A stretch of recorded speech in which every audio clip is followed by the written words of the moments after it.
All right, music fans, welcome back. Harmless Dave here talking about real music in real time for real people just like you and just like me. The sad and somewhat abrupt ending to the Christian band Third Day, a band that really helped redefine Christian music for over a generation. One of those bands, too, that was not a cookie cutter Christian band, but a band that relied heavily on Southern rock and roots rock and really heavy duty soul in their sound. Lead singer Mac Powell, just a brilliant singer and a very powerful songwriter as well. The band itself had an unprecedented run in the Christian music industry, as quite honestly, a lot of Christian music has become very disposable. A band will come along for a few years and then they will basically get, aged out of the group of current artists. There seems to be a lot of ageism in Christian music. You can ask Stephen Curtis Chapman and a few other folks, Michael W. Smith, although W actually was on a very popular song last year, which kind of surprised me. But for the most part, this industry does a lot of recycling. And Third Day, back in the early days of their career, were even crossing over onto mainstream rock stations with some of their earlier material, which was slightly more edgy and more alternative sounding. But as time went on, they became a lot airier, a lot more melodic and succinct in their pursuit of a more melodic sound. Maybe they were trying to be more radio friendly for their Christian audience.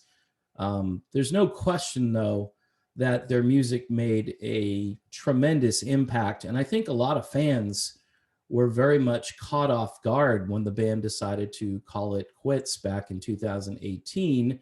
Mac Powell has his solo band out there, and it's not obviously aimed at Christian radio.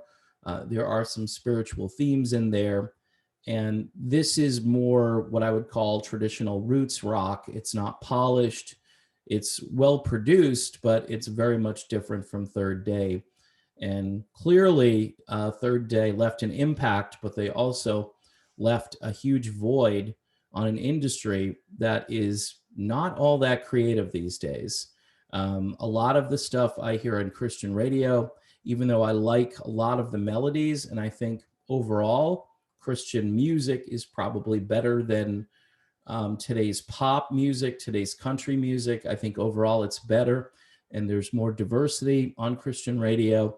The production and the quality of the music, to me, oftentimes is very bland and needs a good kick in the butt when it comes to maybe adding some more traditional instrumentation, although the trend overall is for more electronic music and more computer generated sounds. And I think Christian radio would be smart. I mean, at least the people who are trying to be on Christian radio would be more, savvy to be like Casting Crowns, for instance, or Third Day, or some of those classic bands from, days gone by, like Petra, who probably one of my favorite Christian rock bands of all time.